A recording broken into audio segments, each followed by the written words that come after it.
Each ethnic group present in the Philippines have their similarities and differences, but they are deeply connected to each other through countless roots of their history. The Teroray has a deep connection with other ethnic groups surrounding their community, most specifically the Maguindano group. They have shared goods and blood together throughout the history and helped each other grow. But one of the problems the modern age has brought upon is conservation of the group's custom, traditions, beliefs, and artifacts. Common problem includes lack of education, poverty, discrimination, and malnutrition. They have lower levels of literacy and less access to health services, which further contributing to their poverty. Indigenous group like Teroray made up the poorest demographic in every single country in Latin America, according to my research. Some traditions and beliefs were long since forgotten.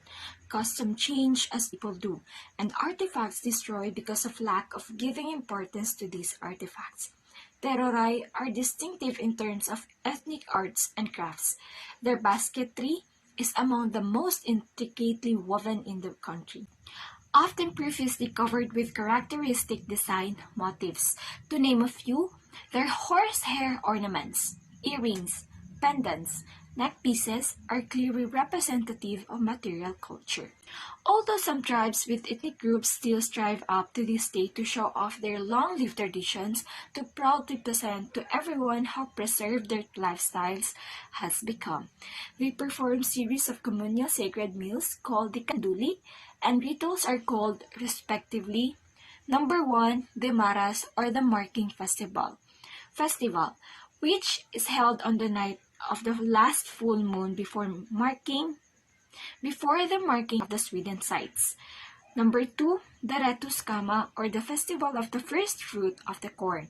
Number 3, Retus Faray or the festival of the first fruits of the rice. And number 4, Matun Tunda or the harvest festival.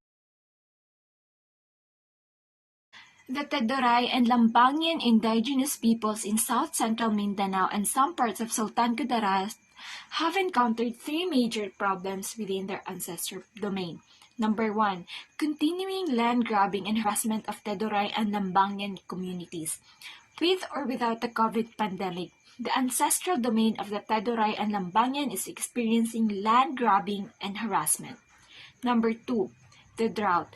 Since the majority of Tedoray and Lambangian are dependent on agricultural source of livelihood, almost 90% of Sulagad or agroforestry growers have not yet planted their crops because of lockdown. And lastly, the impact of the community quarantine or the ECQ-tified COVID-19 pandemic. The most affected in ECQ are the Tedoray and Lambangian who reside in or nearby towns. This is because some of them are dependent on daily income as paid laborers, pajaksidak tricycle drivers, and etc. While in the mountainous communities, they are able to source out food from wild animals, rivers, and process alternative for rice such as wild yam or cold kimurot.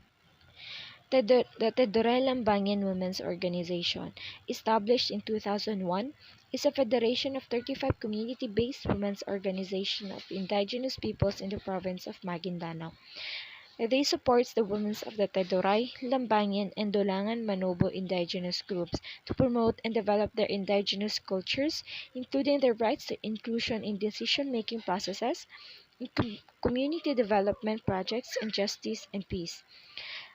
The Tedoray Lambangian Women's Organization is a partner in the current PIASI for Good Governance project, working in 6 barangays in municipalities of North and South UP in Maguindanao. Froilyn Mendoza, the head of the Tedoray Lambangian Women's Organization, is a member of a transition commission which implements the 2012 Framework Peace Agreements on the Bangsamoro. This has been City Shai Nadima, signing off.